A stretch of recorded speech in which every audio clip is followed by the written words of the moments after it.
Well, hello everybody. This is going to be part 10.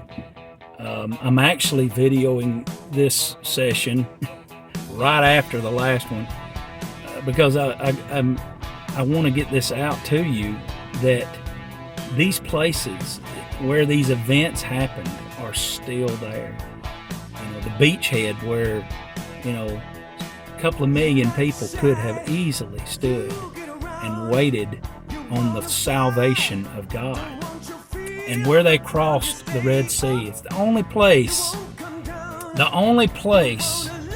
in that whole rift, all the way from the Dead Sea, where the overthrow happened, several thousand miles down into Africa, the continent of Africa. There's a gorge down through there where it's just a drop-off. But there's one place in the Gulf of Aqaba where that beachhead is, where the path that they took down to that beachhead in that gorge, in that wadi, where Pharaoh would have thought that he had them captured. God knew what he was doing. He told them to go that way because, Pharaoh thought, we've got them now. And he did, if he did have them, if it hadn't have been for the salvation of God. But you can see where they crossed the Red Sea, they went down and did diving expeditions. And while they were down there, they found coral-encrusted chariots and chariot wheels and horse skeletons. God drowned the army of Pharaoh right there. But it's a 6% grade that goes down and then across and then comes up the other side. 6% grade. Easily walkable for a couple of million people, easy. And to make it overnight. And God led them out. But anywhere else on that gorge, like I said, I believe this happened during a great earthquake. This is my thinking. A great earthquake that absolutely thrust up the brimstone from within the earth to destroy those 5 cities, but it left one place there in the Gulf of Aqaba.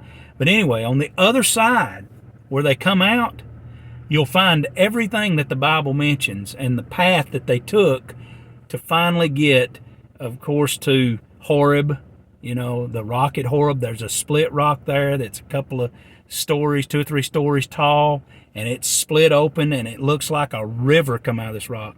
It is. The erosion is amazing, and it filled the whole little valley right there to where several million people could have drank easily. Not some little bitty rock that Moses hit and it cracked open and a trickle come out. We're talking about a river come out of that rock. Evidence still there. Well, they found all that.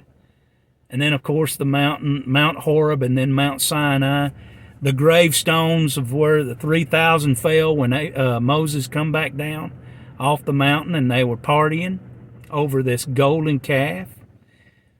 And he told the Levites, take care of this. And 3,000 fell in one day. The gravestones are still standing there. Do I need all that? No, but it sure was exciting to see. It lit a fire in me. And so, besides all that, I had read about the fall of man. I had read about the destruction of the judgment of the flood. I had read about the table of nations, that tells us where everybody come from and their genealogy. The Tower of Babel, the call of and faith of Abraham, the providential hand of God on Abraham and Isaac and Jacob, the providential hand on Joseph. Everything that happened to Joseph, finally at the end when he's got all his brothers there and he lets them know who he is. Well, I'll skip ahead. When Jacob died, he got them all together and he saw these boys were really struggling. They thought he's going to kill us now that Daddy's dead. All the brothers thought Joseph, their younger brother, is just going to take us down because Daddy's gone. But Joseph, full of love, but also full of truth, he looks at them and he says, you guys meant it for evil.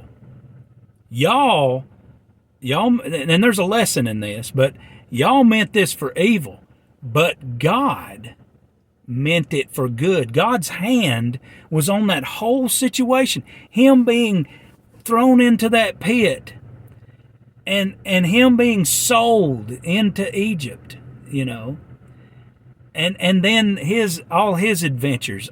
Every bit of that was the hand of God putting him where he wanted him to be. Well, I began to see that God is the God of these guys. By the end of Genesis, this is he who proclaimed he is the God of Abraham, Isaac, and Jacob. He let it be known, that's who I am. I am the God of Abraham, Isaac, and Jacob. Even in the New Testament, he is known as such. He introduced himself to Moses as the God of Abraham, Isaac, and Jacob. I had a thought. The great I am is God. That was the thought that I come to. The great I am, he told Abraham, or not Abraham, but Moses, Moses said, who do I say sent me when I go back into Egypt to get the children of Israel out of there? He said, tell them that I am. I am that I am. I thought, well, I need to know him. I need to know the great I am. So by now it's December 2011, and I'm now in Exodus studying and reading very slowly, absorbing carefully. And like I said in the last video, I can't tell you every single thing that I learned. I'm just trying to get you up to date, to that date anyway, of why this was so important to me.